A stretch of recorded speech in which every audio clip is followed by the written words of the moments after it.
Now, we've spent a lot of time focused on right triangles, but you might be wondering, what about other triangles that aren't right triangles? Is there any way that we can solve anything when we're working with those types of triangles? So far we've been using SOHCAHTOA with right triangles, but with any other type of triangle, there are a couple of different ways that we can go about solving for any missing sides or missing angles. One in particular is what we call the law of sines. So we're going to use the law of sines today. Now, what is the law of sines? Here it is. So in any triangle ABC, in standard notation, we'll talk about that in a second, this is going to be true. A over sine of A is equal to B over sine of B, which is equal to C over sine of C. Now, any lowercase letter is going to represent a side, and any uppercase letter, capital letter, is going to represent an angle measure. The way this is written looks like you will need a lot of information, but what this is saying is that all of these are in proportion. So you won't use all three of them, but you would pick any two, depending on what information you have, to solve for any missing sides or missing angles. So for example, you could say A over sine of A is equal to B over sine of B, substitute and solve. Or you could use B over sine of B equals C over sine of C, substitute and solve. Or even A over sine of A equals C over sine of C, and substitute and solve. Now here in example 1, we can see that we have the measure of angle B, the measure of angle C, and the side B. Now notice here, this is in what we call standard notation, where the angle that is opposite the side, those letters correspond to each other. So you'll notice here that side C is across from angle C, side A is across from angle A, and side B is across from angle B. So that's in standard notation. Now, since you have two of the angle measures, you can easily find the third angle measure by using the triangle sum theorem. That applies to any triangle, not just right triangles. So we would do 180 minus the 20 and the 31, and that gives us 129 degrees.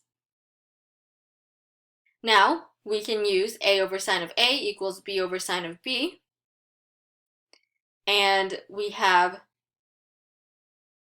A over sine of 129 degrees equals 210 over sine of 20 degrees. So I'm simply substituting everything I have for A and for B, both the sides and the angles, and you'll notice that there's one thing missing, which is side A, which is what I'm going to solve for.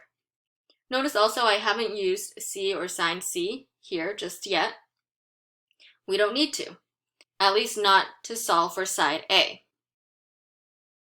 So we can go ahead and now cross multiply and solve for A, and we end up with A times sine of 20 equals 210 times sine of 129.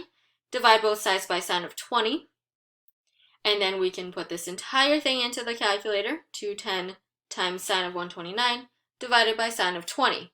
And that comes out to be about 477.2.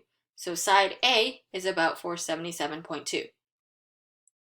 Now we're still missing side C, and now we can use C over sine C equals B over sine of B. We have angle C, we have angle B, and we have side B.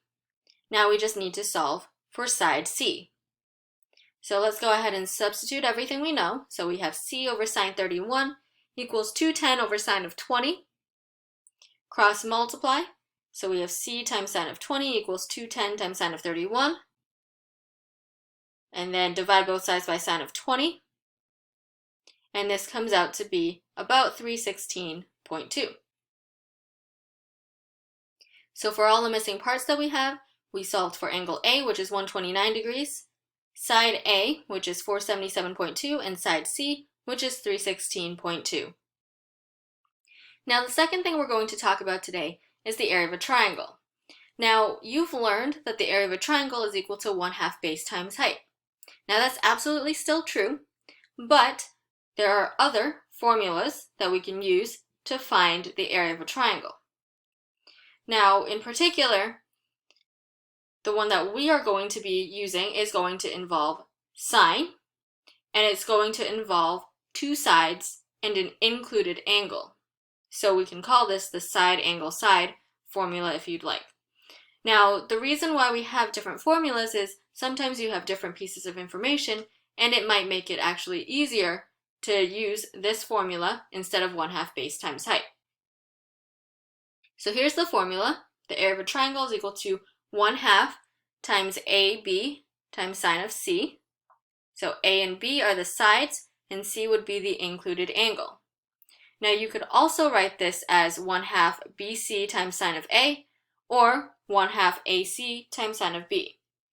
But essentially you want to look at the information you have, and if you have side angle side, so two sides and the included angle given to you, then you can apply this formula.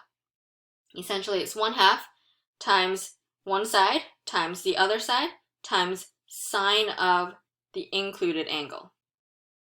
Let's take a look at an example.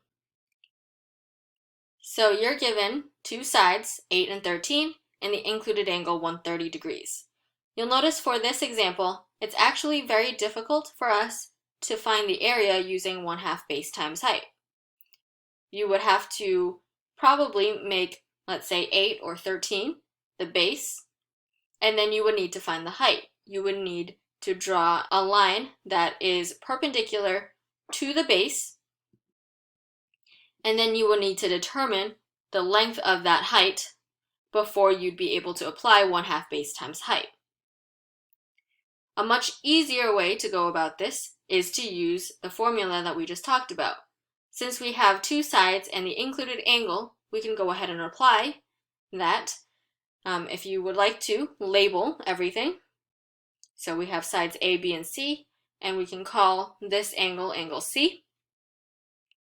And so now we can apply that first formula, 1/2 AB sine of C. That would be 1/2 times 8 times 13 times sine of 130, which comes out to be about 39.83. So the area of this triangle is 39.83 centimeters squared.